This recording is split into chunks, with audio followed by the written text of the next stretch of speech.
Hassan et la langue, et surtout le pays. C'est pour Oui, ça qu'on est exactement. vraiment, moi Et je pour suis très Guylaine. touchée. À chaque fois quand elle Oui. pense de l'Iran, elle dit que c'est mon pays. Parce qu'elle a vu.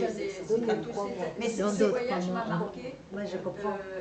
Et vraiment, je raconte que le premier choc, c'est un jour, je regardais une émission qui s'appelle Des racines et des ailes. Oui. Et c'était sur l'Iran. Et ça devait être en 98-99.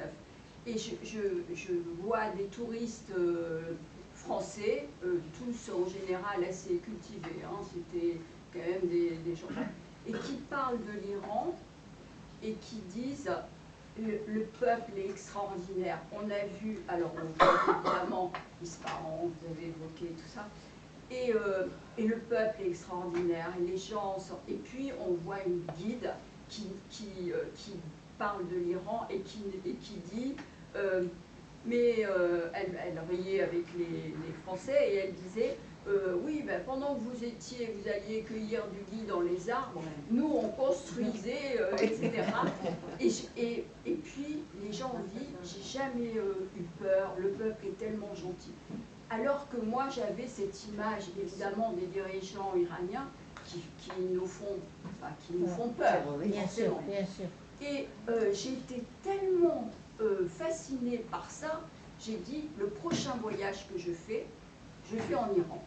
Alors, je connaissais très bien l'Égypte, j'ai été allée une dizaine de fois, j'adorais, et là j'ai dit, je vais en Iran.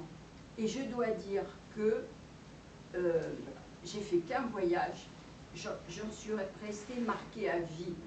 Et j'ai vu les gens, les femmes qui venaient vers moi, et qui me parlaient, qui avaient envie de, je sais pas, de communiquer, d'échanger.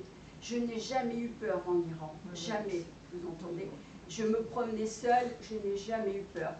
Et je me souviendrai toujours, quand j'étais à Ispahan, un soir, je rentrais du restaurant, parce qu'on était assez libre, je rentrais du restaurant, non, c'était à Yazd. Et il y avait des hommes, et il y avait un jardin, on était dans un hôtel, il y avait un jardin absolument magnifique, et je sentais les roses, les jolies roses. Alors vous avez dit de... Les roses de Cachan, moi je parle, parce que c'est là où voilà. c'est. Alors je ne sais pas si c'est les mêmes, mais ces roses très parfumées, petites roses... on m'a dit que et alors je les sentais. Et arrive, je pense que c'était des hommes d'affaires qui rentraient d'un dîner, et ils m'ont vu, et il y en a un qui a cueilli des... J'étais terrorisée, je me suis dit, oh là là, on ne fait pas ça en Iran quand même, bon voilà. Et ils m'ont offert le bouquet, et je me suis dit, mais mon Dieu, ce peuple est merveilleux.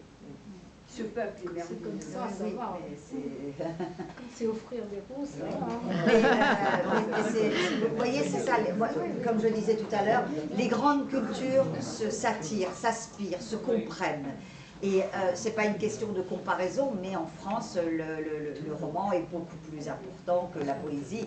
Mais je pense que, c'est pas parce que c'est pas pour être chauvin, mais il n'y a aucun pays au monde où la poésie a cette place-là que l'Iran. C'est comme ça. Oui, non, mais ça. Et moi, je serais très, très heureuse si je pouvais participer un tout petit peu à remettre cette poésie en marche en France.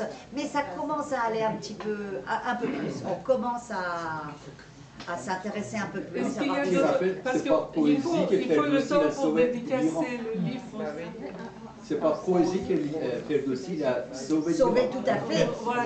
La culture, le pays, bien sûr. La poésie n'existait pas, l'Iran, en arabophone. Rassurez-vous, j'ai pas cette prétention-là. Déjà, je me sauve.